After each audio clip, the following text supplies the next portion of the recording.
Good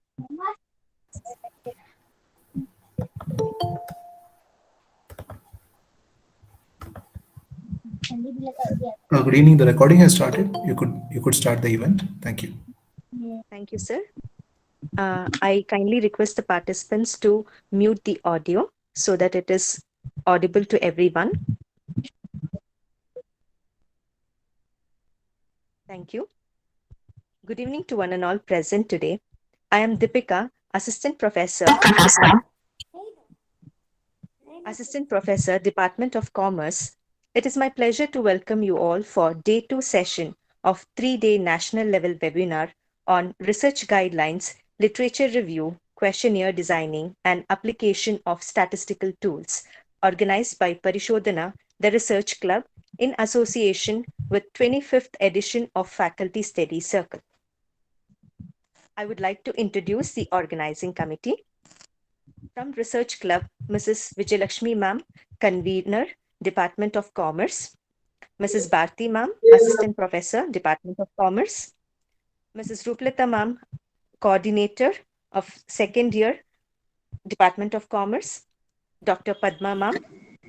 From FSC Club, Mrs. Shakila Ma'am, Convener.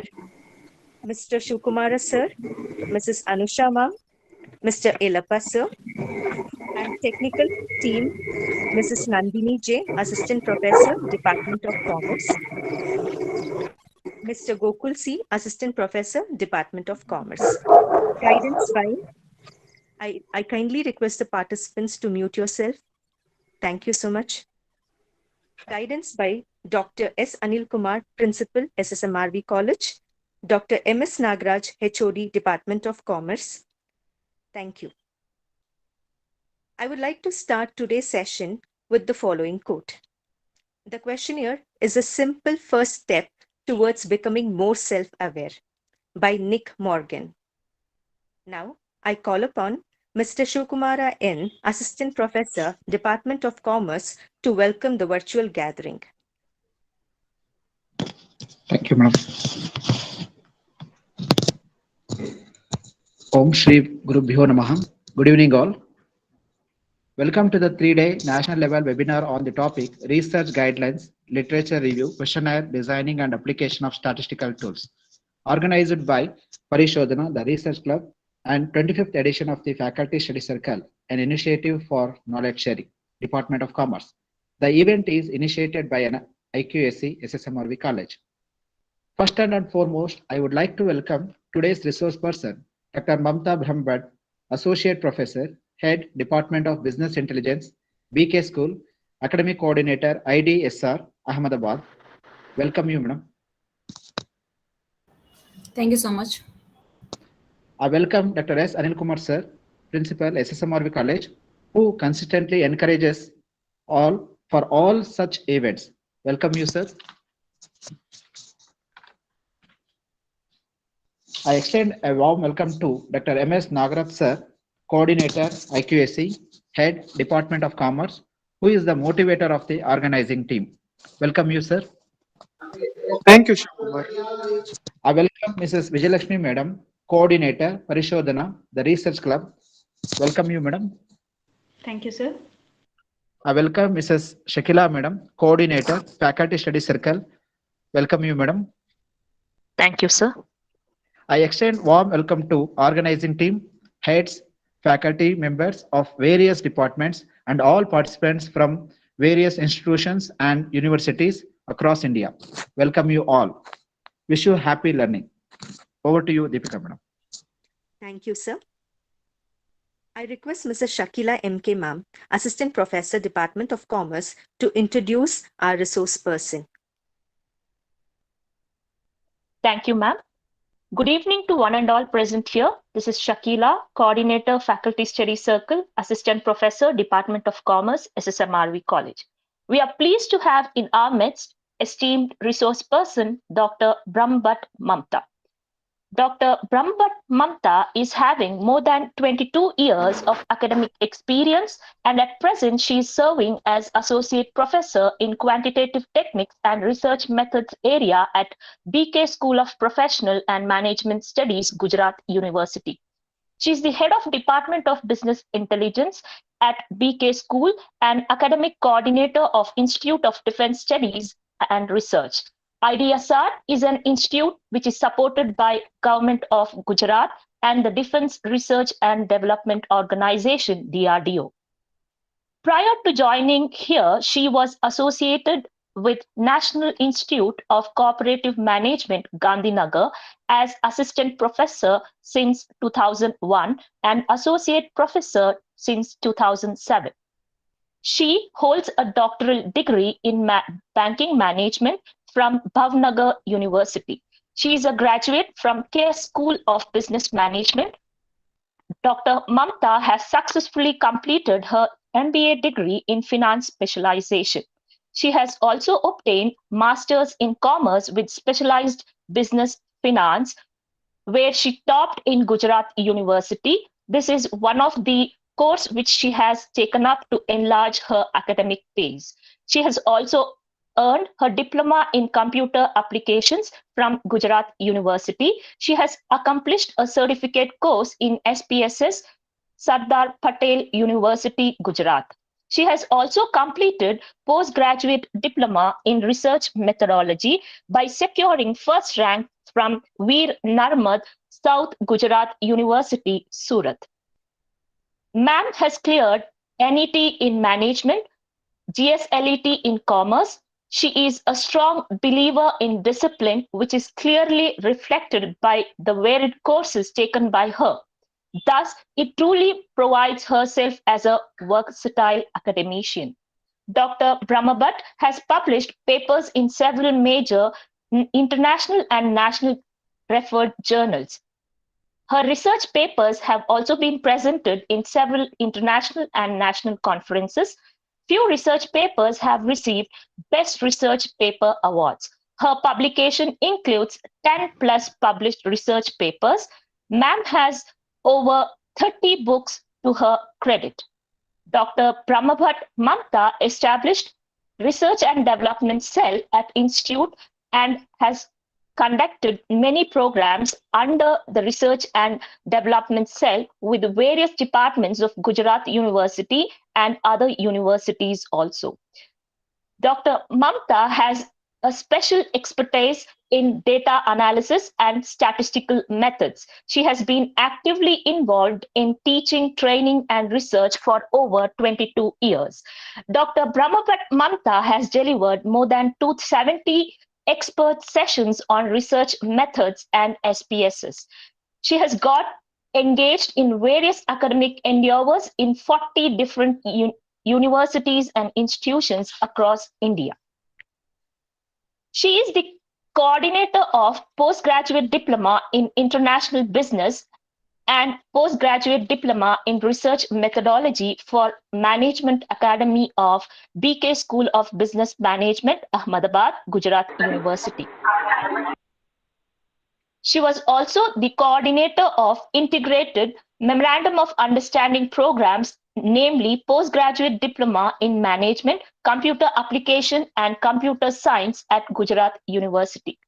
Dr. Brahmbhatt Mamta has been invited by 40 different universities and institutions for various academic endeavors. During the course of her academic journey, she has been awarded for Best Research Paper Award 23 times. She was selected for the Jewel of India Award by Economic Growth Society of India.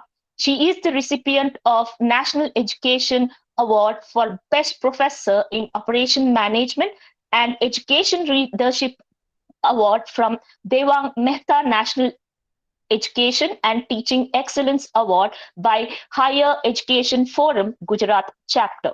She is also the recipient of Management Teachers Consortium Global Distinguished Teachers Award Management 2020 and National Eminent Young Researchers Award 2020 by International Institute of Organized Research. It is my pleasure to wholeheartedly welcome you for the 3-day national level webinar, ma'am. Thank you for taking time from your busy schedule and consenting to be our resource person for the day. Now, may I request Dr. Mamta Brahmbhatt to start the session on questionnaire designing. Over to you, ma'am. Thank you, ma'am, for wonderful introduction. Participant, that admit request, it is there. So I think someone will add. When you are giving my presentation, that time I have admitted. Now it is your duty. Please do the needful. I'm admitting till now, but I'm sharing my screen. So please admit them. Okay. Good evening, participant. More than 250 participant. Great. So these workshop, the 2 days are given to me. One it is for questionnaire designing, and another day it is for data analytics. So as per the organizing committee's schedule, today I have to talk about the questionnaire designing, and tomorrow I have to talk about the data analysis. But I have combined both. Yes, anything? So questionnaire designing and data analysis cannot be separated. It should be go parallelly. So that's why I have designed my plan like that. I will be doing both the session, today's and tomorrow's session together, so that it will give more clarity to the participant. Clear?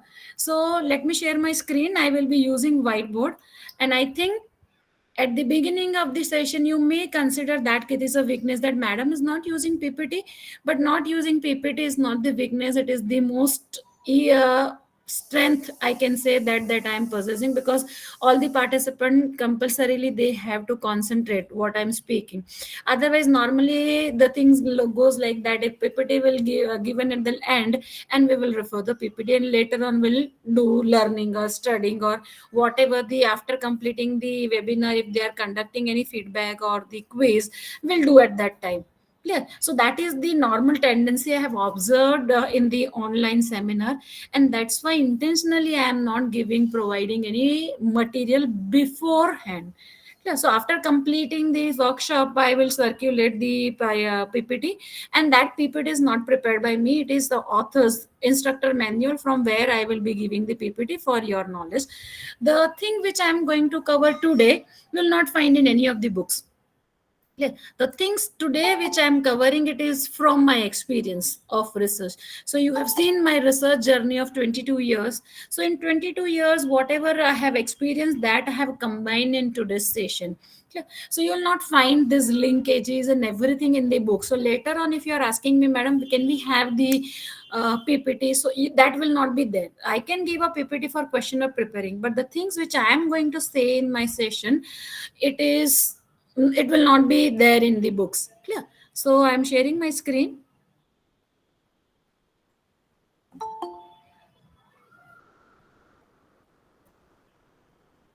Organizing committee, please admit everyone. Now I'm sharing my screen and not be able to see the request from them. Ma'am, we are admitting the participants. Yeah, you are adding, no? Fine, Yes, fine. ma'am. Okay. This whiteboard is visible to everyone? Yes, ma'am. Okay. Ma'am, I have muted the audio and video of all participants so that your session goes on without any disturbance. So in between, they are not allowed to ask the questions? That would only After the session? Yeah, after the session. Okay, fine, no problem. Fine, no problem. Now, if you refer any marketing research book or any business research methodology book, then authors talk like the questionnaire design it as a systematic process. You should include the different format of the question, like open-ended and close-ended. The wording of the questions must be very simple. You should not use the ambiguous word. Double ballot questions should be avoided. Avoid leading and loading questions. Yeah, and use the split ballot method. Overstated words should be avoided. Implied assumption should not be stated in the questionnaire. So these are what? One, those who are pursuing PhD or those who have already done the PhD, you can say that this questionnaire design method, it is self-explanatory.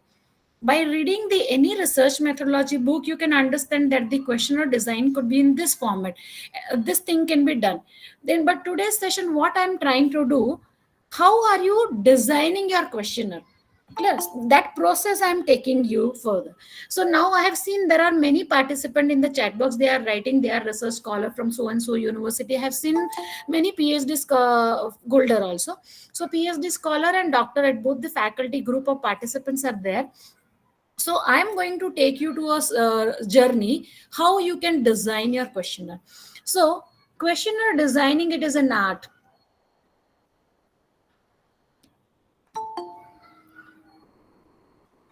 And science both. Clear? It should be very systematic. So before designing the questionnaire, you must know many things. Yeah. And what things they are included. So normally when you start exploring or when you start your research journey, people say that you should come up with the literature review, there must be a title, you have to design your hypothesis, questionnaire design should be there, you have to do a theoretical literature review, and conceptual framing should be there. Clear? So what things they written in the research paper or research methodology book. So they start with the introduction, they start with the conceptual route, they talk about literature, they talk about research methodology, and in research methodology the questionnaire designing will come. Now this is the process. This process, it is forward process.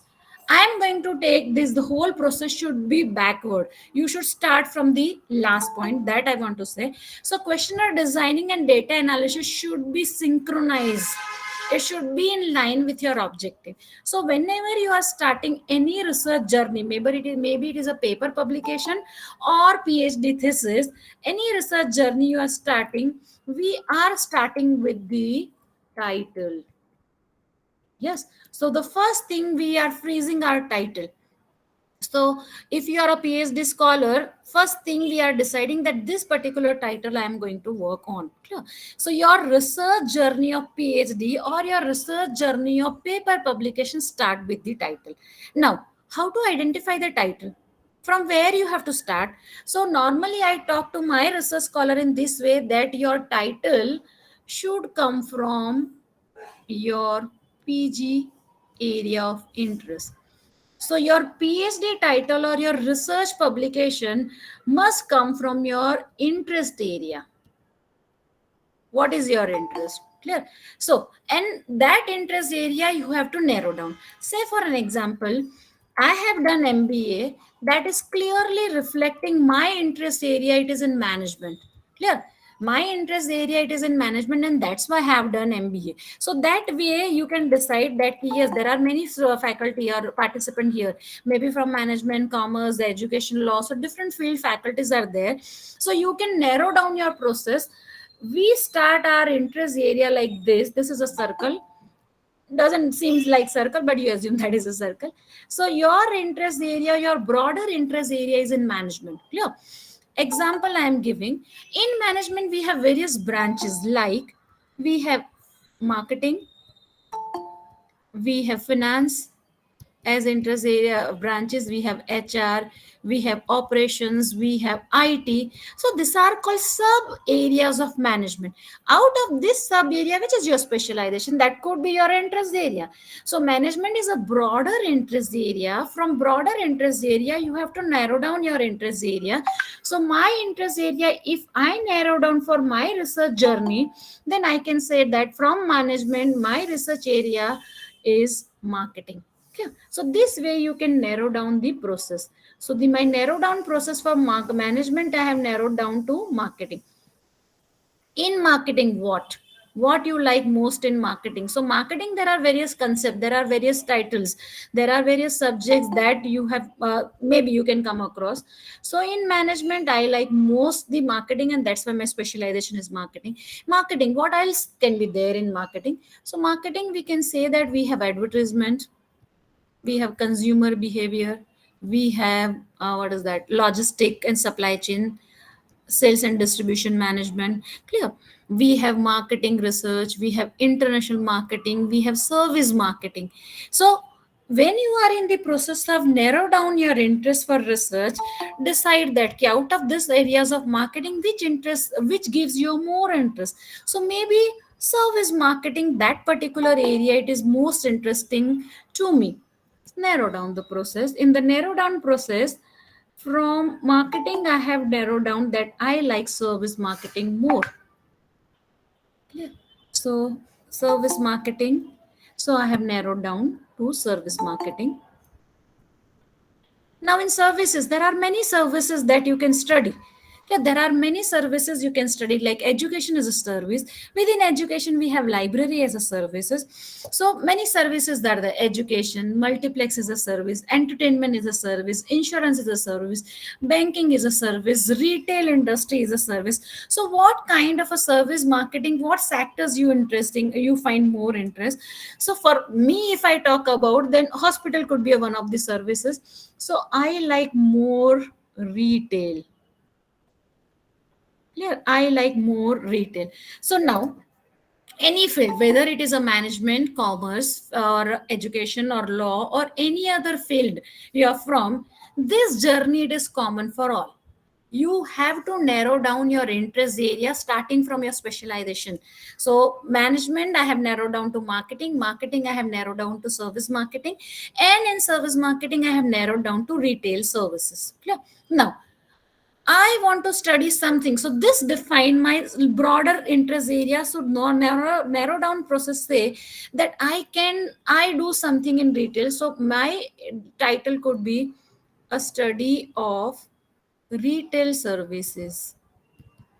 This is a rough idea that I have identified. Clear? A study of retail services. So this way I had identified that what I want to study. Clear? And that rough idea I have got that I want to do this kind of a study of retail services. So from a very broad area, I have narrowed down myself and I have come to the one title that I want to study something in a retail sector, and that is with respect to services. Clear? So now your journey started. You have identified that you want to study something, a study of services in retail sector. In retail sector.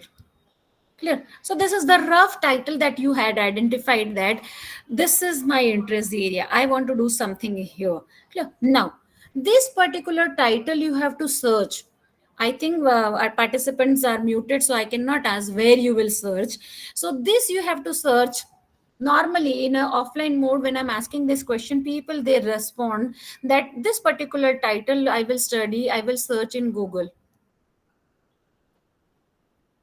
This is the first management lesson of the day, that anything, any research thing or any publication or a PhD thesis you are trying, whatever your interest area is there, don't search in Google, because whatever is freely available you will find in Google. Clear? So first, if you want to do a good research, start spending. Google, it is a free source available, but for good research you have to pay. So start subscribing the online database. Now the next question could be, what kind of online databases are there? So there are many online databases. You can talk about Scopus, you can talk about Emerald. Clear? You can talk about Juster. So Emerald, those who are from management, they can very well relate this. So these are the ProQuest, EBSCO. Yeah. So these are the online databases. From all these online data, there are many online databases. Wiley is there, Scopus is there, Juster is there, Emerald, ProQuest, EBSCO. Out of many online databases you have to select one. You can select one, and almost all good universities or library services, they are having this kind of online databases. So what you have to do, you have to just visit a library nearby you in your university. So most of the universities library, they are having all this online database. Out of the many online database, you need to select any one of them. Clear? So then your title is decided, and you have decided that yes, I will be studying one online database, and that could be EBSCO. Anyone. Clear? So it is up to you which database you want to study. Not necessarily that madam has told this, that's why I will be studying this. Whatever it is there in your library, that can be studied. Not necessarily that I have given this name, that's why you are studying. Normally for management and commerce people, they refer Emerald also. So you can refer this also. Clear? Now out of this database, you select one database, go to the library once and study this and search this title in this online database. Say for an example, you have studied Emerald. That title you have to study. Now once you give this title in the search, many papers will be there. related to your title. The title that we have roughly decided, it is a study on services of retail sector. Clear? That we have roughly decided. So this particular title you have to search in the online database. After online database, once you click, so within a click of mouse, you'll find lot of papers. You need not have to download that paper. You have to open that papers. You have to open first 50 papers of this the search that you have done, and you have to read only one thing. What is that? That reading, read only title. Read only title. So your title, it is rough, you have to repolish your title. Yes, so first 50 papers that you are getting, that you have to read the title only. And after reading the title, the last page of that paper, it is references. That is references. This process, it is not there in any of the book, and nobody has followed like this. Clear? But I will suggest that deciding the this thing, start with your title, read the references, read the bibliography. After reading the bibliographic references or title, you can search that, yes, my title can be repolished like this. So many research literature are available here, so I can do. So after reading the title and references, the first 50 papers, you may come to know that my title is not that much good, I have to repolish that. So reading the 50 titles or references, it will not take more than 3 hours. So 3 hours you have to spend for your title clearation. So after studying the references, or you can also study bibliographic databases. Yes, many universities, they are providing the bibliographic database. You can study always the bibliographic database from the universities. So after studying the bibliographic references and things, you may revise your title. Like, yes, there is already one thing that is there in the literature, and the service is those which I have defined, that particular thing, it is known in the literature as service quality. So study of service quality, study of service quality in retail sector. In retail sector. So now you are very closer. From a rough title, you are somewhat closer. And what is that you got? You got the very important clue from the reference check that you are going to study the service quality. Service quality is a construct. Service quality is a concept. Clear? So this will give you add value. Again, you search this particular thing in that same online database. Read first 50 titles now. A study of service quality in retail sector, only first 50 titles, which are very similar to your study. And after reading first 50 titles, it will not take more than 1 hour, mind well. Yeah. So then you are knowing, yes, in retail sector, service quality, many literature is available. And then you may reframe your title like that, ki I can study a study of retail service quality scale.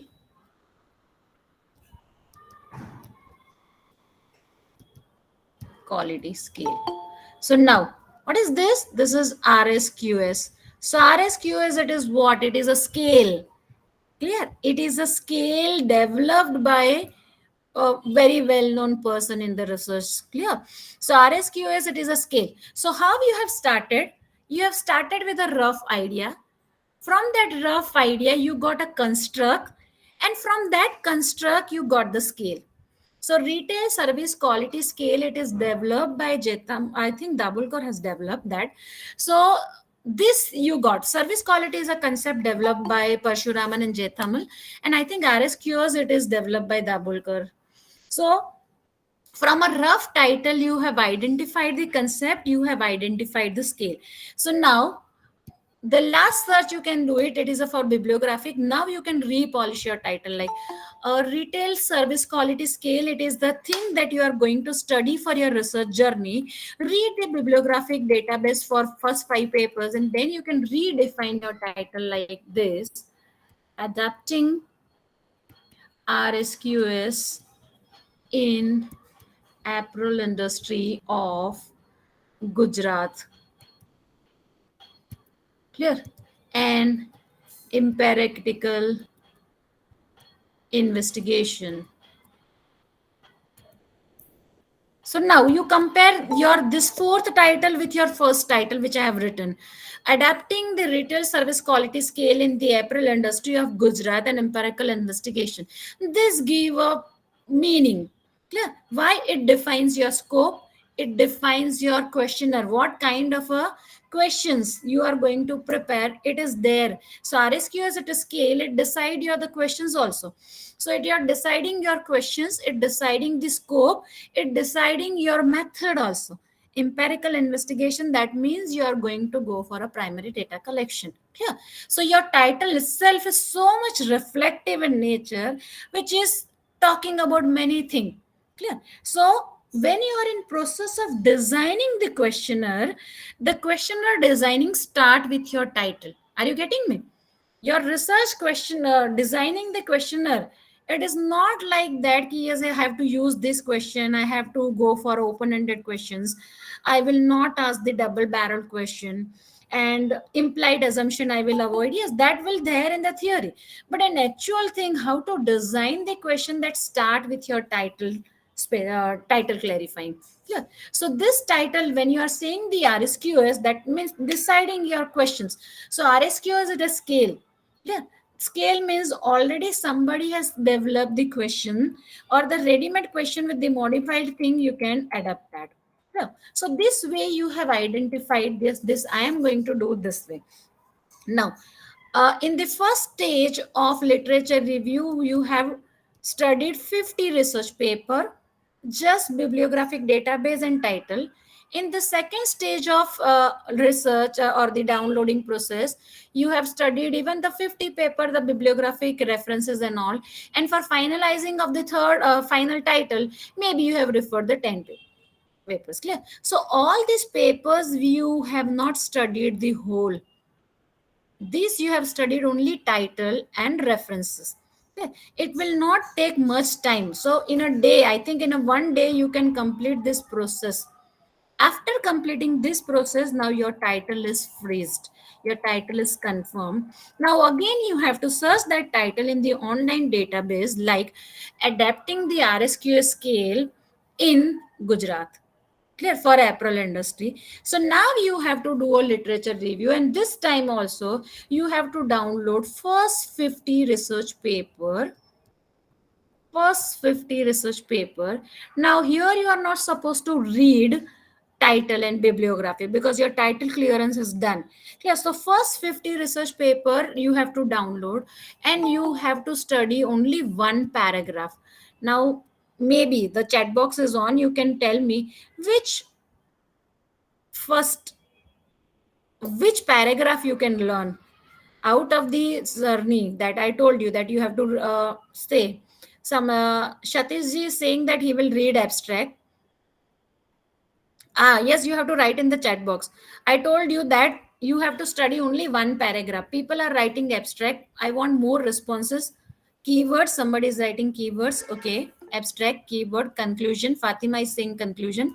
Meera is saying about introduction. Somebody is writing suggestions. Somebody is saying conclusions.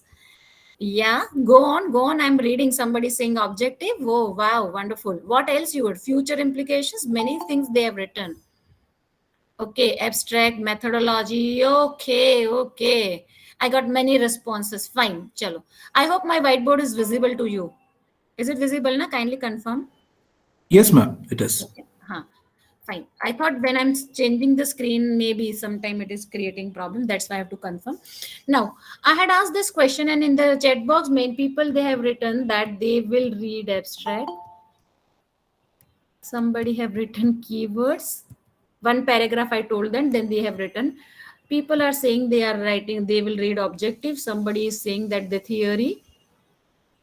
People, they are saying they will read conclusion. Somebody is saying they are reading suggestion. Yeah, somebody has also written methodology.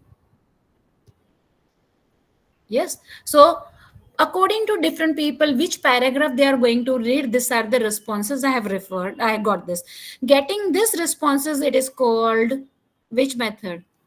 Open-ended responses. Yes, I had given a question and people have given the responses. So you have not given any choice. So this is called open-ended form of collecting the information in the questionnaire designing. So now, which paragraph you will read? I got this much response. Many responses are there, but maybe I have skipped one or two. Once your title clarified and you have to read one paragraph, you are not supposed to, somebody has written introduction also. I forgot to write that also. You are not supposed to read abstract, keywords, no objective, no theory, no conclusion, no suggestion, no introduction, no methodology. Oh my God. Madam, in a one paper, you will find this many things and you are saying that we are not supposed to read. Then what I will read? You are saying that abstract nahi padna, introduction nahi, no theory, no conclusion, no methodology, no objectives. So in a research paper, what thing we have to read? When you are saying that this things should not be studied, okay, whatever the things you have mentioned, you are not supposed to read that. You have to read only one paragraph, and that paragraph is limitations of research. Yeah, so limitation of research that you have to read when you download the paper and when you are supposed to read only one paragraph. Clear? So the questionnaire design come under the primary data analysis, and that's why the research process which I'm showing for a primary data analysis. I think this is clear to you. So from a research paper which you have downloaded, the 50 research paper, you have to read the limitation of research. All good research papers, they talk about limitations. Clear? Now people have not studied this thing. It is our job to start from there. If you read objectives, if you read methodology, if you read the what is called suggestions, your subconscious mind will remember the things which you have all gone through. And when you are in process of preparing your journey, your subconscious mind will give the input. Yes, I should frame this objective which I have studied. So when I'm asking that this is your objective, people are saying, yes, I have typed. It is there in my laptop. I myself have typed everything, madam. I have not copied from anywhere. Yes, they are right. They have not done cut, copy, paste work. They have typed. But when they are typing, that time that subconscious mind is giving them the hint which they have already gone through. So when you are reading the papers and if you are reading objectives, methodology, so that your subconscious mind will memorize or yaad rakh leta hai. Clear? So when you are typing the same thing, the input that mind will give, and you will type the same. And that's why I'm saying that never ever read objectives and methodology of any research paper. You read only limitations of research. Okay? After reading the limitation of research, you have downloaded 50 papers. So many limitations are there. Maybe some of the limitations are repetitive in nature. So you have to record that limitation in the form of Excel or in the Word document. Write down which limitation. Read that limitation which you have recorded many times. Read that in many times. And after reading them, what you have to do, these research gaps or limitation that you have identified, we are saying it is the research gap. Clear? Somebody has not studied that, and that's why he has acknowledged in his limitation section that I have not studied this. It is our job to start from there because his work is ended and he has not studied this. Now it is our job to start from the person where he has left. Clear? So research limitation, it is known as research gaps. So now your questionnaire design will start from here. You have identified the research limitations. That is a research gap. Now there is a very thin line of a difference between the research limitation and limitation of researcher. Yeah, a very thin line of difference between the two. When somebody is saying that due to time constraint, I have studied only 100 responses, what is that? That is not the limitation of research. That is a limitation of researcher. Yeah. So when you are reading, when you are recording, when you are writing the limitation of previous author, you should know that this is the limitation of research and this is the limitation of researcher. If it is a limitation of researcher, you should not include that kind of a limitation in your analysis. Clear? So identify the limitations of research. So what could be the example of limitation of research? I can say like that. Suppose if you are doing a literature and your title you have done, it is a retail service quality scale. Clear? That you have identified that you are doing in Gujarat. Now you got one research paper, maybe from a XYZ author. I have studied that. Suhashini Kaur, ma'am, she has studied the service quality scale. In her limitation section, she has acknowledged that this current research, it is done in developed country. The implication of this, it is applicable, it is can be generalized for developed country. Developing country, it is not applicable. So you find one limitation, that she has not studied the developing country. So what is she has done? She have studied only developed country, and she has acknowledged that her in her research, that current research is focused only on a developed country, that she has acknowledged. So this is my limitations. Clear? From another research paper, you may find that while studying the service quality and demographic profile of the respondents are not examined. Clear? So that is the second. So service quality and demographic profile of the respondents are not studied at all. So this could be the second limitation. Clear? So now this limitation you have to convert as research objectives. This you have to convert as research objective.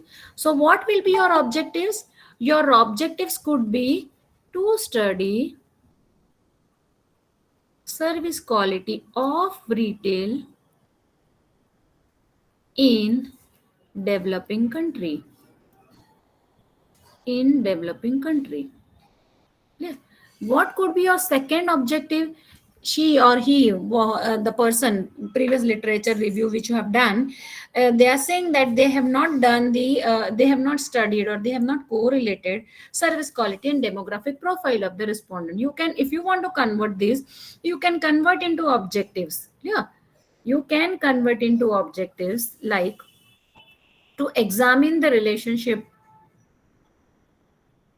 to examine the relationship between service quality and demographic profile. Once research objectives are clear, your stage of questionnaire designing will become more clarity. You will have more clarity. Getting me? So your questionnaire designing, it starts with your limitations. Now, if I research gap, you need to convert into research objectives. Now, anything you are writing with the verb like to study, to examine, to correlate, yeah, to investigate, that become objective. The same thing if you are writing in a form of question, that becomes a research questions. Like, is there any relationship between the service quality and demographic information? Is there any difference between the service quality of developed country and developing country? That becomes a research objective. So if your supervisor is saying that yes, he or she required research questions also, so you can write in research question. So research questions and questions in the questionnaire, they are two different things. Mind well. Yeah. So if you want to convert your research objective in a form of research question, you can do it. Like, is there any difference in the service quality when comparing with the developing country and developed country? Is there any difference between service quality and demographic profile of the respondent? Yeah, you can convert that into research questions. Now, research, when you are writing the limitation with the verb like to study, to understand, to examine, to correlate, clear, that becomes research objectives. When you are writing in a form of questions, is there any relation of service quality and age, gender and service quality? That becomes research question. Clear? So everything comes from your research limitations. If you are writing in a form of problem and that is a paragraph, so that becomes what is called problem statement.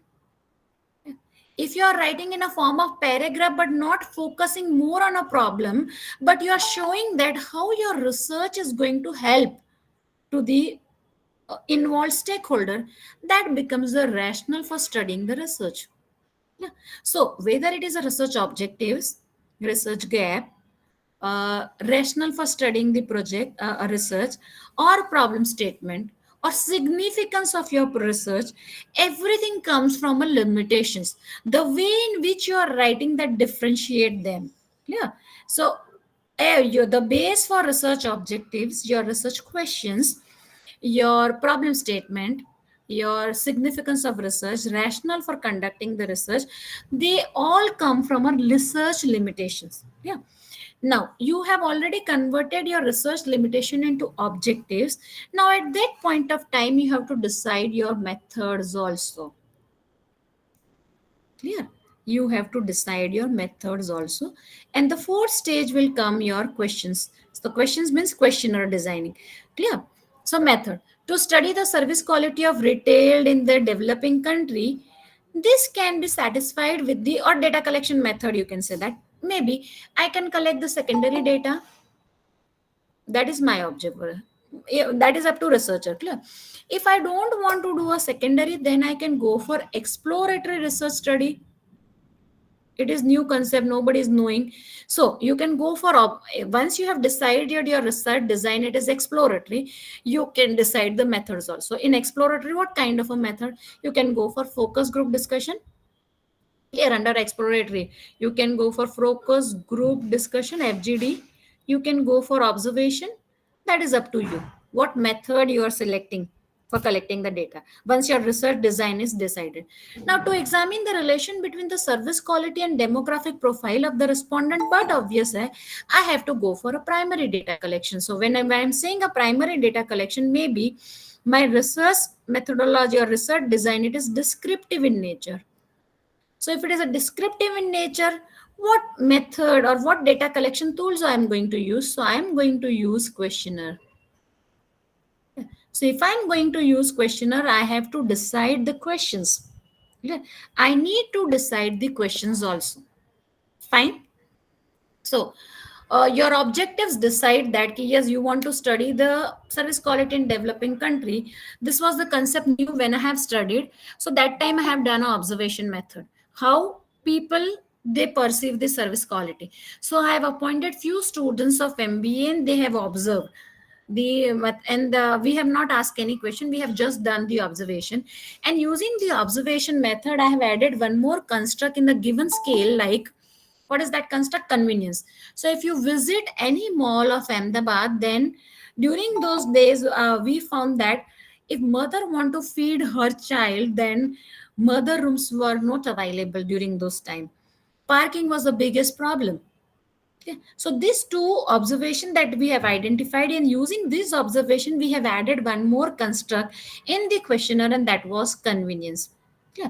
So you have to decide what research design are you going to use. So the research design which I have used, it was exploratory in nature, and that's why I have gone for a observation method.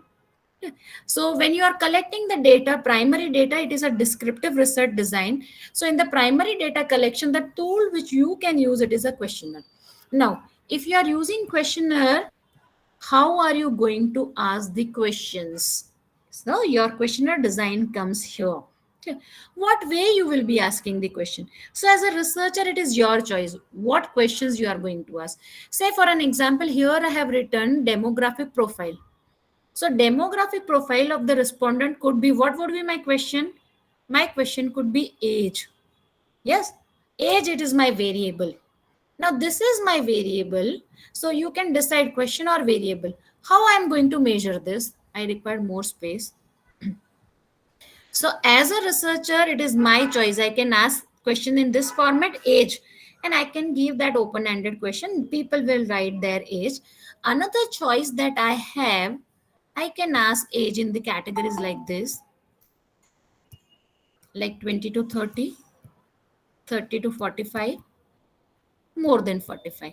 So as a researcher, my question, my variable of age, how I'm going to ask to the respondent, that has to be decided by me only. Yes.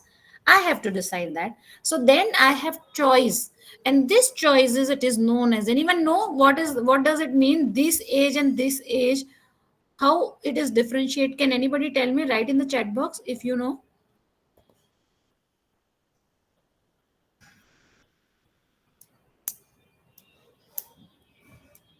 Any scales, measurement scale, somebody is writing. Yeah, it is known as measurement scale. Fine.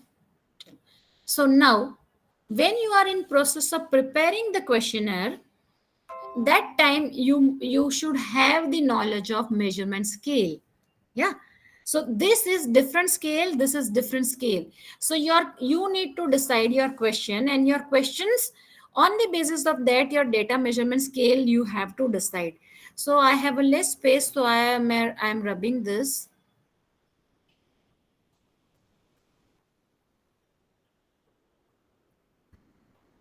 So one more column you have to add, two more columns you have to add.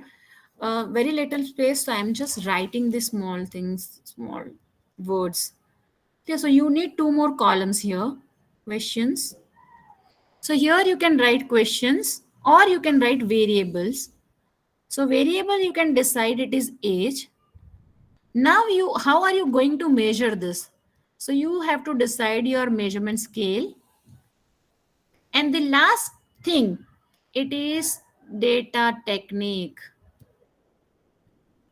or hypothesis. Which hypothesis or data technique you are going to use? Clear? So now you have decided that your question, it is age. How are you going to measure this age? Now, if you want to measure things, there are measurement scale available. Yeah. So here you have to decide what kind of a measurement scale are you going to use, and your measurement scale will decide the data technique. Yeah. Can I? Nahi mil raha hai. I want the same thing referred later on, but it is not possible. Participant, have you written down? Can I rub this? Write in the chat box. Okay. Otherwise, you can click the photograph also. If you do not want to write, then you can click the photograph. And later on, I'm going to use this. That's why. Yeah. Or maybe आपको video recordings maybe that will be provided by the organizing. So now I am going to use this measurement scale because it is most important thing. Where? So I just erase this board and then I'm writing. Questionnaire designing, it is the most important thing in the research. Most important. Your questionnaire designing, it is dependent on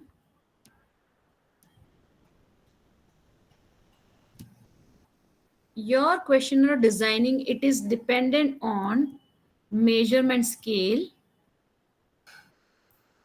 and your data analysis technique.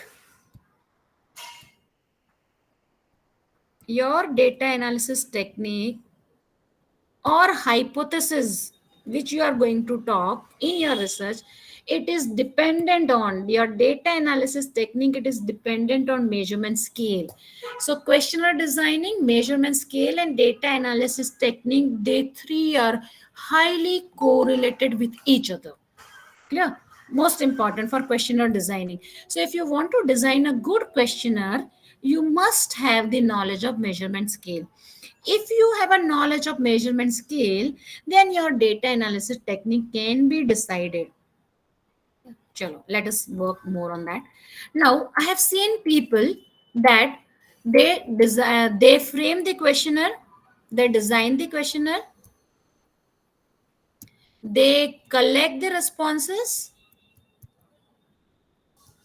they print the questionnaire, print karte hain, they collect the responses, they enter the data in software, and then they are thinking which statistical test.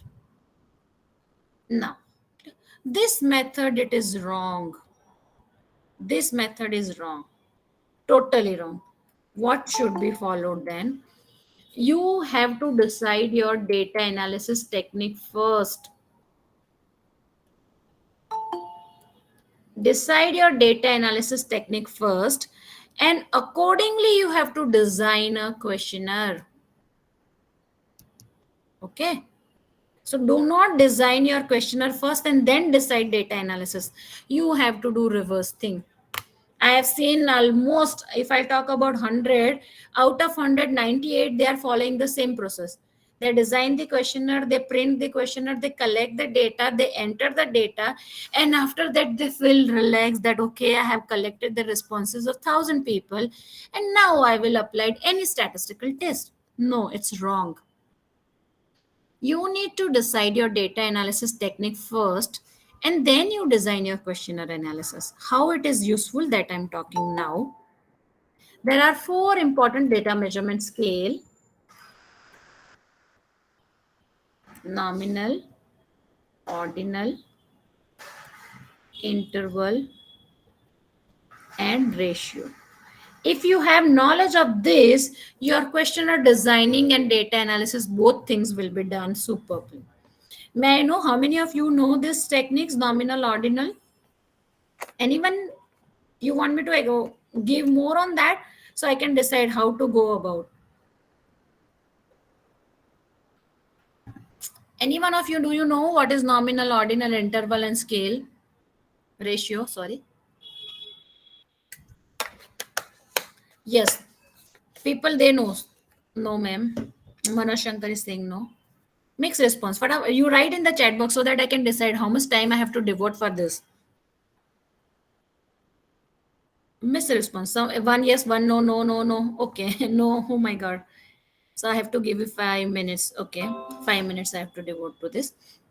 Now, a nominal, ordinal, interval, and ratio, these are the measurement scale which are used for designing the questionnaire. If you want to collect the responses from the respondent, you have these 4 choices. Now, nominal, it is nothing but the label. It is used for making the categories. It is used for classification. It is used for classification. Ordinal, it is nothing but it is rank. It is rank, order of preference. Clear?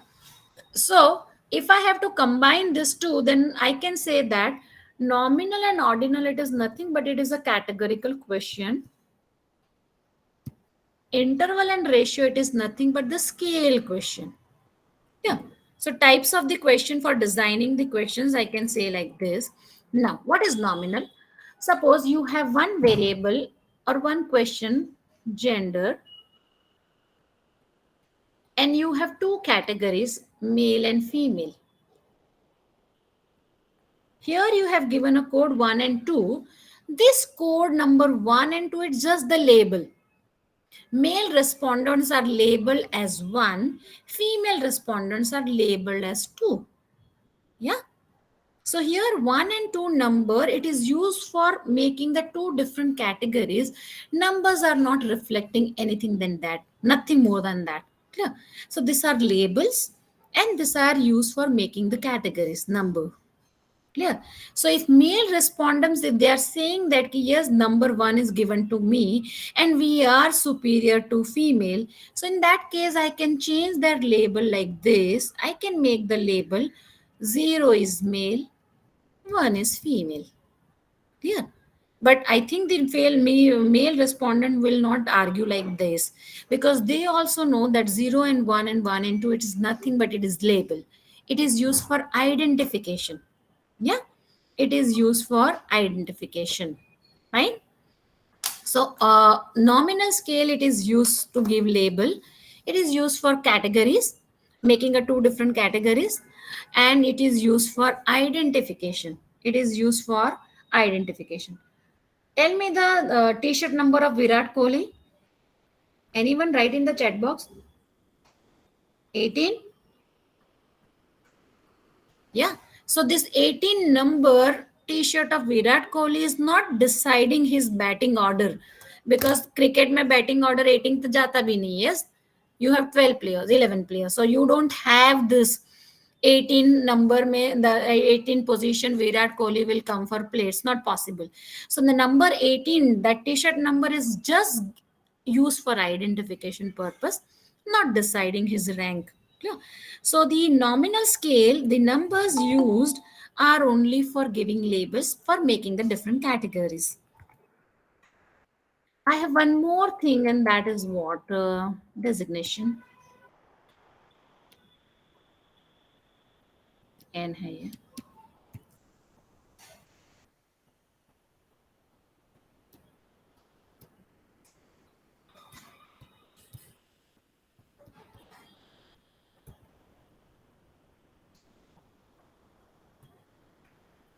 I have one more variable, and that variable is designation of employee. Dean, professor, associate professor, assistant professor. Yeah. So here numbers are used for label. They are used for making category. But one more characteristics of these numbers indicated here, it shows the seniority also. So highest position, you can say that yes, HOD or Dean.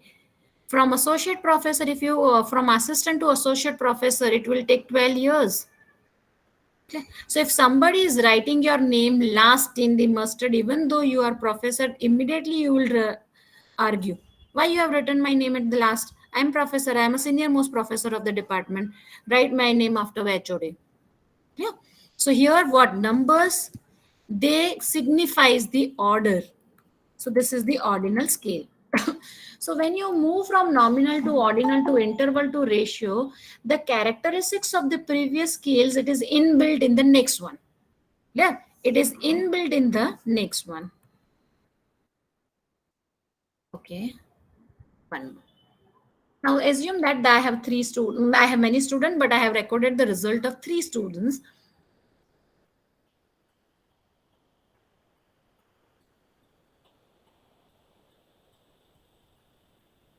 This is the marks that student has received out of 100. Yeah. So if I have to give a rank, so the rank will be this rank 1, rank 2, and rank 3. Yeah. But if you see the distance between the two, rank number 1 and rank number 2, the distance it is of 10 marks. And if you are talking about here, the distance it is only of 2 marks. Okay. So when you are talking about ordinal, that means rank is not having the characteristics of equal distance. So the limitation of ordinal scale, it is there in the, it is improved in the next one, that is interval. So in interval, we have the equal interval. So you might have come across the scale like that. Kindly rate your responses on the 1 to 5 Likert scale, where 1 it is highly dissatisfied and 5 it is satisfied. What is that? It is interval. We are assuming the distance that is equal. And ratio, it is open-ended scale. So ratio, it is always open-ended, like it is like this. Age, give the open-ended place, person will write their answer. So in the short, if I want to conclude this, then what I can say, nominal and ordinal combinedly, I can say it is a categorical questions. So you, when you are preparing this as a researcher, you should know that what kind of questions I should prepare when I'm designing the questionnaire. So these are categorical question. Interval and ratio combinedly, you can say it is a scale question. If you are not able to differentiate between this four, then I can give hint. Whenever you are taking your category, it is a categorical question. Maybe it is nominal and ordinal. And whenever you are giving answer, that could be a scale question. Fine. Okay. Now I am writing one example. So if you are preparing the questionnaire in this format, what are the implication? And if you are preparing question in this, what are the implication for data analysis? So I'm writing 2 sets of questions. I'm one variable I have, it is age.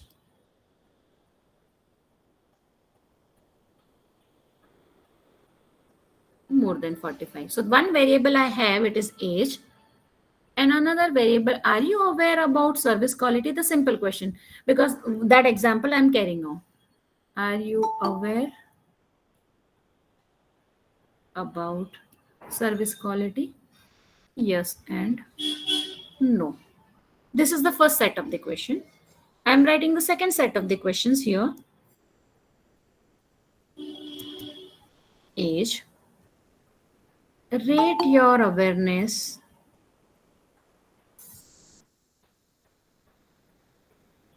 of service quality on 1 to 5 Likert scale. And then one, it is this that you have to define. Clear? Now, observe the questions that I have written on whiteboard. The questions variable, if you talk about, then you have a similar variable. See the variable that I have used, both the variables are very similar.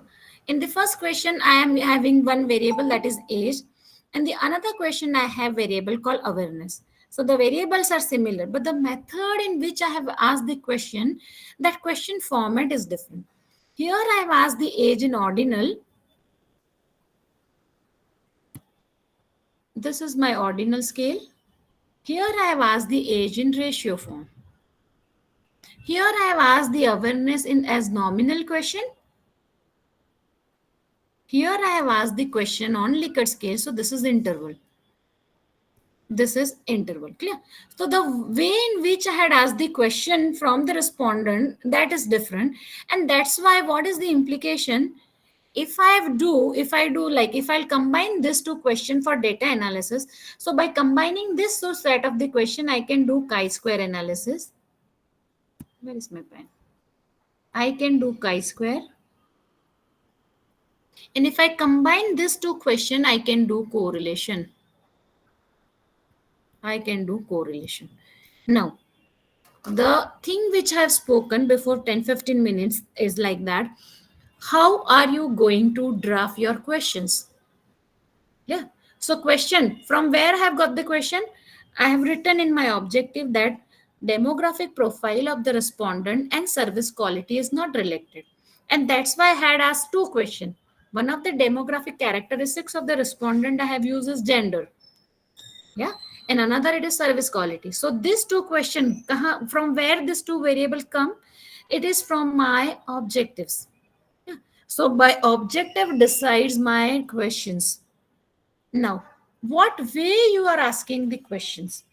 If your way is different, you can do different data analysis. So the thing which I have written with the red color, if I'm combining these two questions, then I will be able to do chi-square analysis out of this chi-square. If I do combine these two questions, then I can do correlation R. Yeah. So my questions come from objectives. The way in which I had asked the questions, that will determine my data analysis techniques or hypothesis. So here my hypothesis would be what? There is no, here when I have written with the red color that I'm talking, here my hypothesis would be there is no association between, oh, why I'm not able to use this? There is no association between age and awareness, and here my hypothesis, there is no correlation between the two variables. Yeah. So the method, the format decided by researcher will decide the statistical technique. So if you are using this particular format of asking question, you will be able to do chi-square. If you are using this format of asking question, you will be able to do correlation. Yeah. And that's why I told you that your data analysis, it is dependent on the questions. Yeah. So the questionnaire designing, you have to relate both the side questionnaire design. Before designing a questionnaire, you have to check your objective, that whatever you have written in the objective, that particular things are included in when I'm writing a questionnaire, when I'm preparing the questionnaire. And while deciding the questions, you have to decide that what type of a data analytics you want to use, which technique you want to use, which statistical test you want to apply, because your questions, your format of question determines the statistical methods.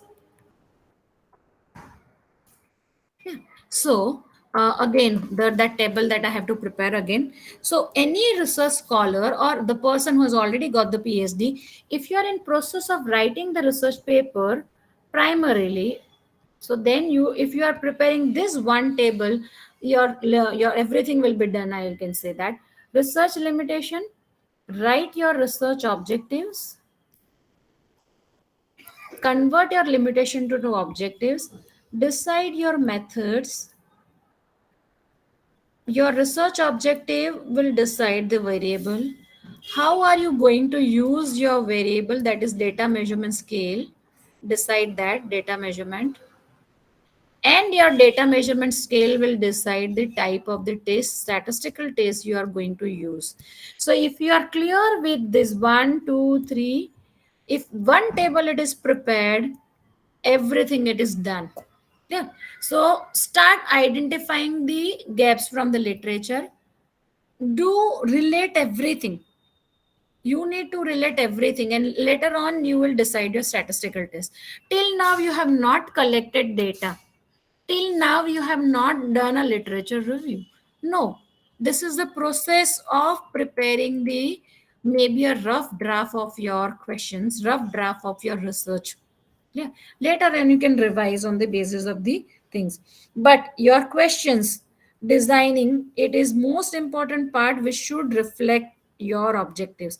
So if I'm asking, if I am in a panel member of any PhD review, the common question I'm asking that, show me your objectives.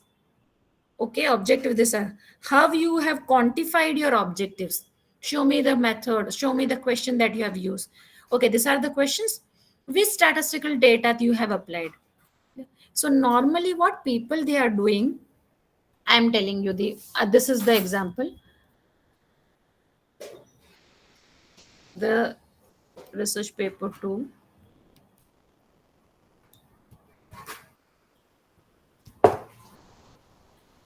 So people, when they are deciding, when they are starting their research journey and when they want to write more research paper, they first thing they do that download the research paper. So from once they read many research papers, and from research paper, from one research paper, maybe they like the objectives. They read the objectives, somewhere their subconscious mind memorize that. From another research paper, they like the questions. Then the annexure question are given, so they like the questions. From another paper, they like the hypothesis. They compile everything from a different research papers, and then they prepare the research proposal or research paper. After collecting the data, if they are trying how to connect this, so these are the dots will you will never able to connect. Why? Because these are copied from different thing. So the table which I have prepared for the 6 columns that I had prepared, that particular thing are everything is connected. So later on you will not find any problem because things are connected very well. But if you download the paper, if you select the objective from one paper, questions from the another paper, hypothesis from the another paper, you will never find any connectivity between them. Why? Because it is from two different papers. So we have a research scholar group. I'm guiding 10 students right now. Supernumeric students are with me. So then 10 student group, we have group. So what I'm showing the process, how research scholar, they are preparing the question. After doing a literature review, within 6 months, they prepare the questionnaire. One fine day, they send the questionnaire to me. And they are writing, Madam, I have prepared the questionnaire. Kindly go through it. And if there is any changes, revert back to me. Do you think the research supervisor, if you are writing this kind of a mail, will they respond? Obviously, they will not respond. Yeah. So when they are not responding, you are thinking that there is no response. That means it is approved and you are collecting the data. You start collecting the data. You maybe 800 responses you have collected. You have entered that into different software. And now you one fine day again recall that you have one feature called guide and you are meeting that person. Madam, I have prepared the questionnaire, I have collected the data, I have done data entry. Oh, it is a long process, almost 8 months or 10 months I have spent in that. But now I have only small problem that in my thesis, in the proposal, I have already written that we will be doing correlation, but I am not able to do correlation. Can you please guide me? I have a SPSS data file. Okay, show me. I'm looking in the data. I'm taking 10-15 minutes to observe the data entered in the SPSS file. Looking at that data, straight away I'm saying that yes, in the proposal submission you have written correlation. So correlation is not possible. The data collected, the measurement scales are not supporting the techniques. The same person, after leaving from my office, is calling 2-3 research scholar of mine and saying that today I went to madam's office and I have shown my data. You will not believe that I have collected 800 responses. And by my looking at my responses, oh, madam was like, madam dar gaye. She was afraid that this much work I have done. And then they are saying, with looking at my data, even madam is confused that which statistical test to be applied. And she to straight away told that this is not possible. See, if madam is not knowing, how can I do that? Clear? And then they conclude that way that I don't know which statistical technique to be applied, because the method they have written it is correlation, but the data which they have collected, it is categorical. If you have a categorical data like tick wala data, you cannot never do correlation, because correlation you require quantitative data. Yeah. So then I'm saying that it is not possible. So the thing which is not possible, the research scholar, they infer that even I don't know how to process. Clear? So they are done. They perceive the things negatively and they end up with the wrong conclusions. So how to design the questionnaire? The most important aspect of designing the questionnaire, it depends on your measurement scale. If you're thorough with your measurement scale will determine the which statistical data to be applied. So tomorrow I have one more session.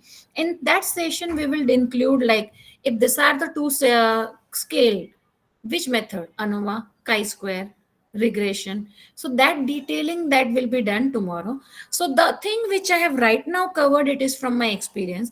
But if you want to do a theoretical questionnaire designing, that I will give 10 minutes to that. So questionnaire designing, you can say that it is a systematic process. You have a pre-construction stage, you have a construction stage, and you have a post-construction stage. In this different stages, you have to revisit your questions. Now, when you are in the process of pre-construction, that time you have to be very clear with your research objectives. You have to be clear with the respondents. Who will be your respondent, that you have to clarify. Which survey technique you are going to use, that should be clarified. After having clarification of everything, you have to design the questionnaire. When you are in form of designing the questionnaire, what things you have to include? So second stage, you have to decide the question format.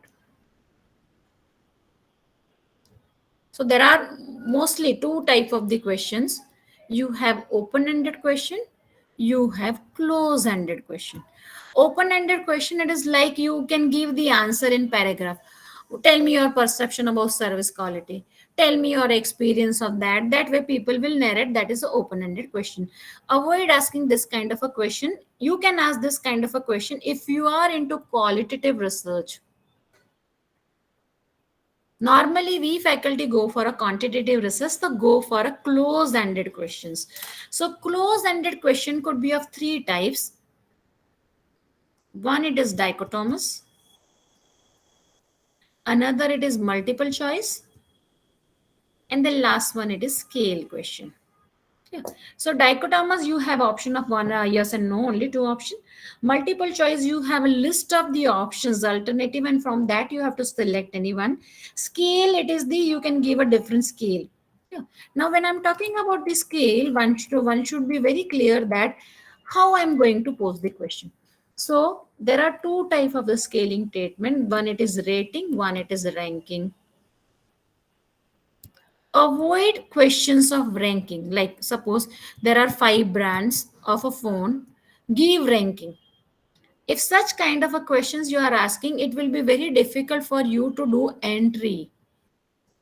So rather than going for a ranking, go for rating. So tomorrow I will clear that if you are asking ranking question, what are the problems and how to come out with the ranking question problems, how to use the rating questions. So as a researcher, you have to decide that you want to go for ranking or rating. Always go for rating. That is most easiest way of asking. It is easiest in the terms of data entry. It is easiest in doing the statistical data analysis also. Once you have decided the format, the few things you have to remember, like you have to use the wording, and your wording should be very simple. It should be very easy to understand. Like if you are asking what is your perception on so and so thing, rather than asking, ask very simple, tell me your view about COVID. Yeah, that way. Use avoid this vague and ambiguous words, like if you are giving the option like very much, often, what does it mean? It is very subjective. For very, how many times you're visiting a mall, and how many times you have taken ice cream in the last week, very much, often. So this kind of, for very much, if I'm eating ice cream 10 times also, then also I think that it is very few times. But some people maybe, oh, very much. Yeah, so these are very subjective, ambiguous. Avoid that. Use double barrel questions. So the question with and or, this is the combining question. Don't use the such questions like do you like to travel, which place you want to travel. You have asked two questions. Do you like travel? If yes, then which are the places? Yeah. So do not combine and or wale question in a one thing. If it is that, that is called double barrel question. You should avoid that kind of a question when you are designing the questionnaire. Leading question you should avoid. Leading and loaded, both question you should avoid when you are designing the questionnaire. Like when you are asking the leading question, that means it reveals your opinion. This is your opinion. It is clearly reflected. Like, aren't you satisfied with the product? That means you are giving your opinion and while asking that particular question. So avoid leading and loading question both the time. If you have the questions, maybe you think it is not leading, so that time, leading loaded, if you want to do, then you can always go for a split ballot. What is that? Suppose if it is like that, a fully automatic washing machine, it is better than the semi-automatic. So first time you ask this question, suppose you have 500 respondent, so 250 respondent, you ask the question like this. Remaining 250 you can change the order, like semi-automatic washing machine is better than the fully automatic machines. So that way you can always go for that. Is called giving both the choices. Yeah, so if your opinions are not revealed in that, overstated words should be avoided. Yeah. So sometimes the implied implications, assumptions are that don't you think that the company A should continue with the incentive discount policy? It is implied assumption that you want that company to continue. Rather than asking that, you can say that, do you like the discount scheme provided by the XYZ company? Do not test the memory of respondent. Dear, do not, never ever. In the last 1 year, how many times you have taken chocolate by ice cream? And nobody is counting while having ice cream. So do not test the memory of the respondent. A respondent's ability to answer must be considered when you are answering the clear. So who are your respondent and are they able to give the answer?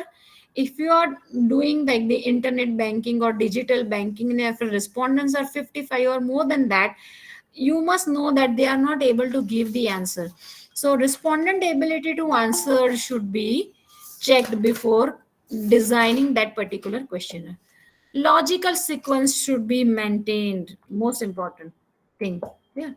Sometime you can start with the opening or screening question. So with the opening and screening questions, maybe uh, your repo is built with the persons. Yeah. So with that opening question, with this screening question, now the rapport building process is already done, and you can now ask these things which is very sensitive. Yeah. So that bit can be asked. That bit the questions can be asked. So questionnaire designing, the last 10 minutes which I have devoted, it is there in the theory. but that is self-explanatory, and that's why I have given very less time for that. And if you need the PPT for the same, I will give that PPT. It is by some author, I think the Rav and someone, I forgot, Deepak Chawla. So Deepak Chawla's that PPT is there. I can share. If you are not having, I will share. Otherwise, the whole process, how to design the questionnaire and how to relate with the objectives and data analytic techniques, that I have combined together. I think 5 more minutes. If you have any questions, you can unmute. What is the way to ask the question? You are writing in the chat box or somebody is reading from the organizing committee? Or you are allowing them to unmute themselves? Or you Ma'am, want me to ma'am, read? I have unmuted the audio in the video. Okay. So people, if you have any question, the questions are welcome.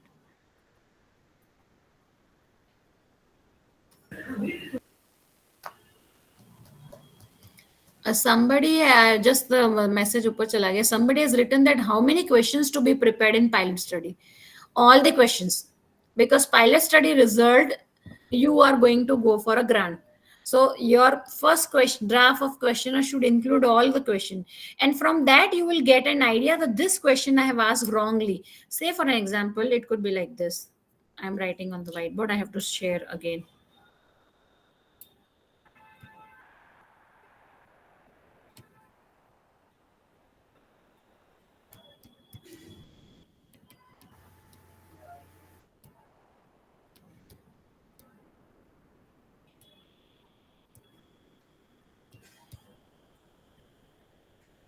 So this is called inclusive exclusive class.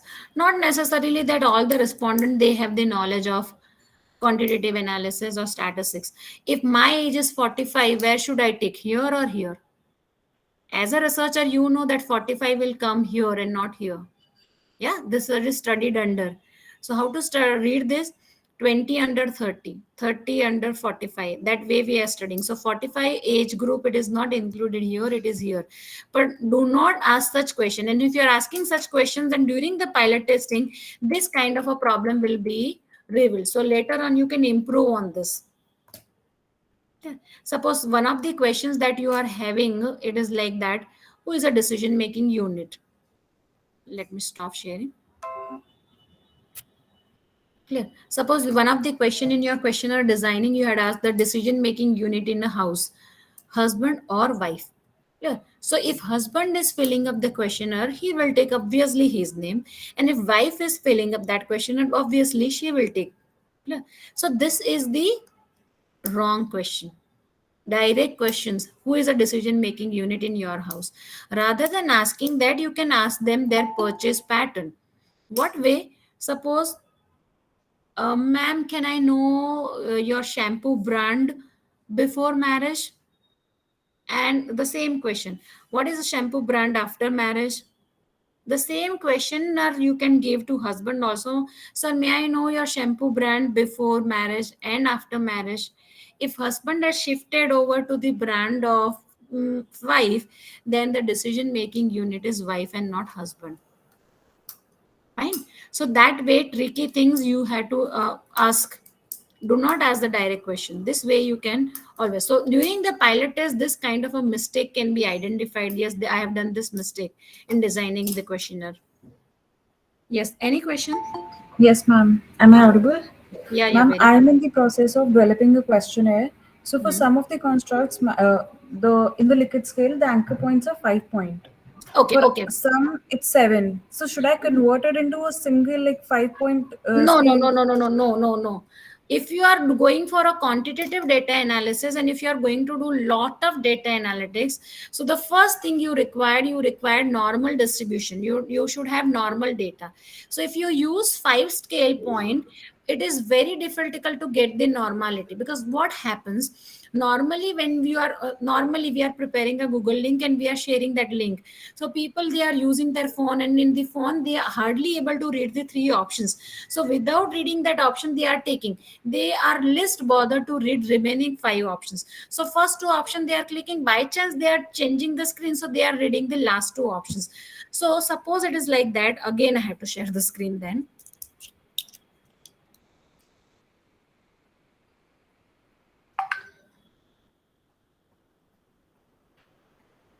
Is it visible? I think it is not. I'm not able to share my screen. Why? It is getting there. Okay. Suppose you have that, rate your satisfaction on 1 to 5 Likert scale, where 1 it is highly dissatisfied, neutral, satisfied, or highly satisfied. If you are using for 1 to 5 scale, what happens? If people are satisfied, then they will take this or this. If they are dissatisfied, they may take this or this. So you have not asked the question like, are you satisfied, yes or no? That question you have not asked. Satisfaction, it is a construct. You cannot ask directly, are you satisfied, yes or no? That way we cannot ask. But the responses, if they are dissatisfied, they are taking this. If they are satisfied, they are taking this. So your response is making your question dichotomous. Only two answers you are getting. So that's why avoid asking 5-point scale. You should always go for more than 5, maybe 7, 9, or 11, if you want to get the normality. Okay, ma'am. But ma'am, in my proposal, I propose that I'll be using Smart PLS. So in that case, I think the assumption of normality is It usually is not not written. checked. If you have, it is already written that smart PLS and you are not going to use a CBSM, MOS, you are not going to use MOS, then it is fine. Okay, ma'am. And ma'am, in the original scale, if they've used, say, 7 points, so is it possible to convert it into a 5-point Likert scale? You can say it is a, you don't write that original, it is a modified. Okay, ma'am. And ma'am, can you also throw some light on marker variable? Which Should variable? we marker variable in order to address, since we'll be collecting the data in a single go using a single instrument? Okay. So in order to address the issue of common method biasness, so we usually take up a variable called as a marker variable. Yes, So yes. This will come in the multivariate data analytics technique. So for that, you have to contact me. It is a multivariate analysis when you are using this data for model building. This kind of a concepts are asked. So today's my topic, it is data analytics relating with the questionnaire designing. so should that marker variable be included while we are preparing the questionnaire? You can. So while preparing the questionnaire, I always suggest to my student that you include, first you prepare your model. So model building should be there first of all. So which are the moderating variable, which are the mediating variable, controlling variable, everything. So questionnaire designing people, they make it very fast. So what I'm suggesting that do 1.5 year or 2 years literature review, and after that you design a questionnaire. Yeah. So people, they do less literature review and there's directly jumping on data collection. Data collection can be done within 2-3 months because of the high technology, that Google link and everything. Now data collection is not difficult, it is very easy. So devote more time for a literature, and from literature you will find all the variables. The regional language I But don't understand. no, ma'am, I don't think that was a question. Probably it was an internal discussion. Participants, please unmute yourself only if you have a question. Otherwise, you might disturb the session. Thank you. Uh, Good evening to all. If you have any questions, kindly do ask the question. Time being, Mamta ma'am, there are few questions which were posted in the chat box. I'll just read it out. Please clarify these doubts. There was a question asked by Ishwarya. What about Inflibnet and Shodh Ganga? Can that be referred? That was the Yes, question which was online asked. database. Yes, yes, yes. You can refer Yeah, online database like that. Yes, very good question. You can refer. and then there was a question regarding pilot study. I think that's been clarified. Monica and Amira had a question. The question was for pilot study in the initial stage of research, on what basis we have to prepare the questionnaire on the basis of literature. Yeah. Yeah, it's been taken up. And there was another But in the question which pilot was, testing, question should be like that: how many responses should I include? That could be the question, rather than how many questions, rather than how many respondent I should include. So for pilot testing, we're suggesting 100 fair size sample size. okay, thank you, ma'am. There's another question which was raised by Vijaya Abraham. She was asking the difference between construct and variable. Construct and variable. Okay. So I think she is a research scholar, is it? So gender, you can say it is a variable. Satisfaction, construct, it is the things which you cannot directly measure, like satisfaction, loyalty. Yeah, that is called construct. So for construct, there are scale available. So I cannot ask anyone directly that are you satisfied. If I'm doing that, it is I'm not considering that as a construct. So if it is a satisfaction as a construct, I have to ask on a scale. So service quality is a construct, satisfaction is a construct, loyalty is a construct. Yeah, so construct, it is Ma'am, what it is the thing you I'll need to just, measure. can I add a thing? She's again asked the same question. It's concept variable. Concept variable. Concept That variable. was the, yeah. Okay, so Difference I between think the concept construct and variable. concept variable, they are same. If it is a variable, I can say age is a variable. Clear? So age is a variable, it is going to vary. So if you are asking the age to me, my age different, your is different, somebody's else is different. That is, age is the variable which is going to vary when you are asking that question to the different respondent. Okay, thank you, ma'am. There's another question which was raised by Rakesh Rao. He's asking how to write research objective and research question based on literature review. Is that the form we need to follow? Yes, I have already spoken that both thing comes from the research gaps. If you are writing, if you are using the verbs, that becomes research objective. So if anything you are writing with the to understand, to examine, to correlate, clear, this is objective. But the same thing in you are writing in a form of question. Is there any relation between the age and demographic, age and service quality? That become research question. If the same research question you want to write in the form of research objective, to examine the relation between age and service quality. That way, they are differentiated. Okay. Okay, thank you, ma'am. There's another question which is asked by Madhura. For thesis, how many respondents should I look for? Which test? Thesis, thesis. For a thesis, how many For a thesis. respondents? Okay, They for a haven't thesis. mentioned any test. Okay, Yeah, okay. they haven't For any mentioned any test. thesis, for any thesis, your supervisor, your guide is saying that we want 800 respondents, we want 600 respondents, but there is a method for sample size determination. Research is saying that if by chance you have seen the statistical table and if you have seen the t-test table, beyond 120 the respond numbers were not displayed in t-test. What does it mean? If you include more than 120 responses, your t distribution is going to follow the normality. That means beyond 120 normal distribution will be achieved. So why we are increasing the sample size? To get the normality. So if you are going to get the result with 120 respondent, so the same result you are going to get with the 1200, same result you are going to get with the 12,000. So n is immaterial, and it is used only for determination of normality.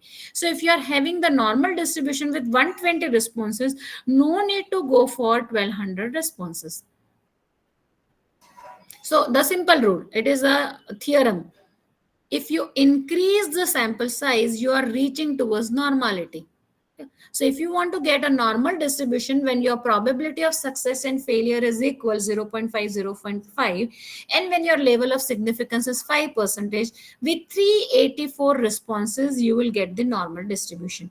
So beyond that, if you are doing anything, it is a waste of time, energy, money, and everything. So 384 you can track as sample size. Okay, thank you, ma'am. There's another question from Triveshika. How to check the validity of a questionnaire? Validity, there are many methods are there. Validity and reliability can be checked, and for that the whole one session is required of 3 hours. So there are methods for checking the validity of there are three methods of checking the validity. This is the advanced statistical analysis. So validity, the simple validity, if you want to check, then you can check the content validity. What does it mean? So whatever the questions you have prepared, you can show to your colleague, you can show to your what is called superior or expert in that particular field. So when you are showing your question to the colleague, they are you think that colleagues, they are your friend, but they are the competitors of yours. So they will find whole night they will spend for finding the errors, mistake in your questionnaire, and they will improvise.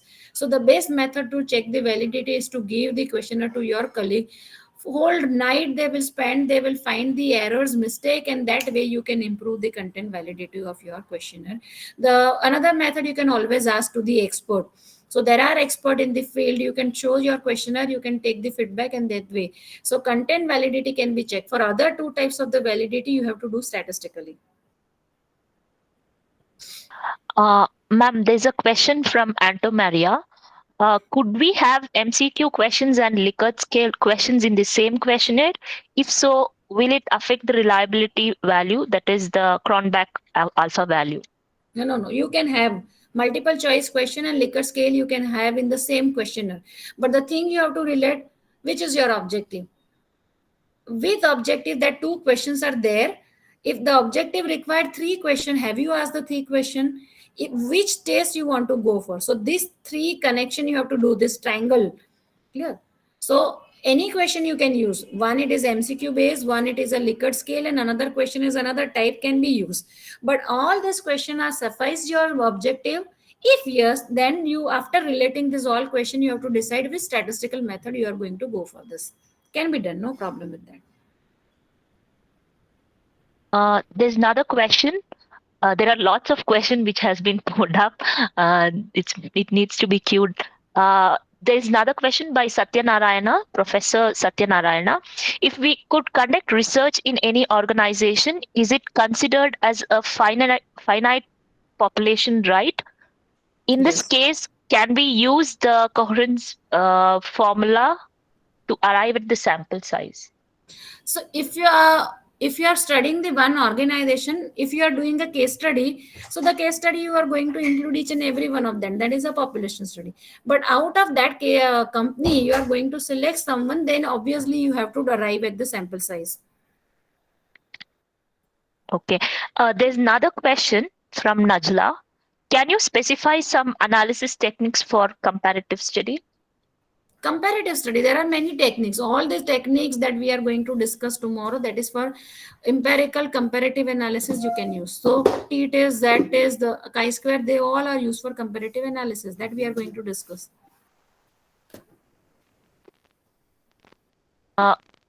Monica has asked a question. Can you recommend a book for conceptual clarity for scholarly research? For research methodology, I forgot the name. I have marketing research Nagulkar and one more book. Let me check. Tomorrow, if I give, that is okay? Yes, ma'am. Yes, ma'am. No? Okay. Yeah. I'll give the list of the book. Yeah. Participants, I hope we have clarified all your doubts. If you have any questions, kindly post it tomorrow. We'll be taking up immediately after ma'am's session. If there's any participant who is ready to ask question, we can take up one question before winding up. Madam, you can unmute and ask.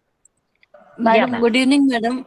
Madam, I have asked a question that can we include open-end questionnaire and close-end questionnaire in one questionnaire set? Yeah, it can be.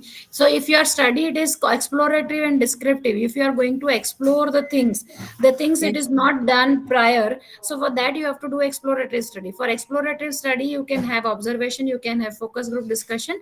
So that would be open-ended questions you can ask. Once your open-ended questions are over, from that, from your focus group, from your observation, you can decide these are the question I can go for a descriptive analysis. So your exploratory become the base for designing your questionnaire. So possible. Okay. Thank you, madam. Ma'am, there's one question which has been posted by Monica. Is it necessary to use a scale which is established, or we can create our own questions matching exactly our objective? You can. Another question from Sonal. Can we have different anchor points for different constructs in a single instrument or scale, which has to be converted into the same anchor points? No, but that if you are using the already developed scale, you cannot. But if you are using modified, if you are adding some more construct, then you can. Thanks a lot, ma'am. I think we have taken all the questions which were posted in the chat box. If there are any more questions, we will take it up tomorrow. There's another 2 questions which been So you texted. can How ask. can No we problem. how can we do analysis of open-ended questions? It's been asked by Shailashri Okay. Uchil. Just a minute. Again, I have to share the screen.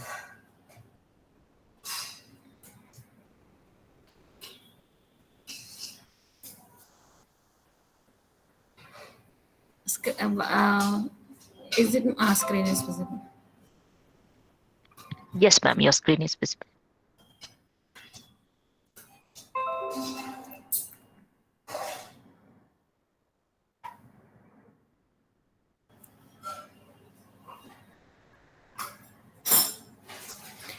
Can you see this? This is word cloud. This one. It is getting. Oh, no, something else I have started. Okay. This is the image that is reflected here. Microsoft repairs. This is called word cloud. Okay. So if you have collected the information in form of interview, there are software like NVivo, there are Orange software. The summary of that interview can be uploaded in the software, and then the software will prepare this kind of a word cloud. If you have a word cloud paper written on the basis of word cloud, it can be concluded within 3 pages. So in word cloud, it is the most recent method which is used for writing the research paper, which is based on the qualitative data analysis.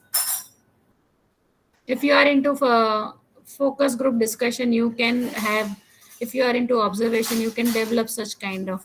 So one of the method of analyzing the qualitative data that is shown, this is called word cloud. You can summarize your paper in the form of word cloud. Thank you, ma'am. There's another question by Chetana. Is it possible to convert nominal to ordinal? Both are categorical. See, nominal, ordinal, interval, and ratio. Interval and ratio questions you are having. So if it is a scale question, can be converted into nominal, ordinal. But if it is nominal, ordinal, that is impossible. So always go for a scale question. Ask much questions like interval and scale, and later on, if you feel that yes, I want to convert them into nominal and ordinal, that can be done. So tomorrow in the class of data analysis, I am going to use SPSS, and that time I will show this how to do that. Fine. Okay, ma'am, one last question. Could you please tell about the tools and softwares for qualitative analysis?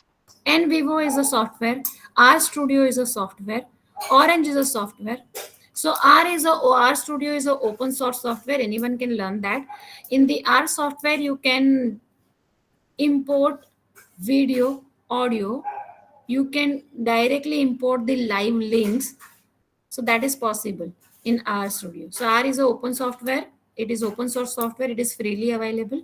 Orange is also freely available. And Vivo, it is costly. It is chargeable. Okay, thank you, ma'am. I think we are done with the Q&A session. I would request Vijay Lakshmi ma'am to take over and give the closing remarks for the day. Vijay Lakshmi ma'am? Thank you, Shakila madam. Yeah. Gratitude is the best attitude.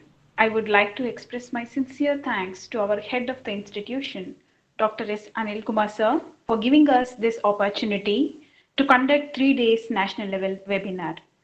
My sincere thanks to today's resource person, a treasure of research knowledge, Dr. Mamta Brahmbhatt madam, for enriching our knowledge about questionnaire designing. Ma'am, it's our honor to attend your session even tomorrow on the topic application of statistical tools. Thank you for sparing your precious time, ma'am, and enriching our knowledge. I express my gratitude thanks to our beloved head of the department, IQAC coordinator, Dr. M.S. Nagraj sir, coordinators of all the 3 years BCom, my dear fraternity colleagues, and to organizing team members. I extend my special thanks to Mrs. Nandini J and Mr. Gokul sir who supported us in technical wise. On behalf of entire RV family, I extend my sincere thanks to all the participants without whom this webinar wouldn't be successful. We would also like to connect with you people in tomorrow's session. I once again thank each and everybody who have contributed their valuable time and effort for the successful conduct of this 3-day national level webinar. Thank you everybody. Thank you. Special thanks to the resource person. So we would like to connect with you even tomorrow. So we appreciate your participation. Thanks to one and all. Good night. Have a great time. Good night, everyone. Good night. I'm dropping from the meeting. Thank you so much.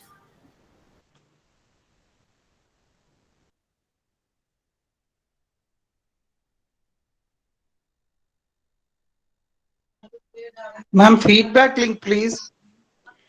Yes, dear participants. So today's and tomorrow's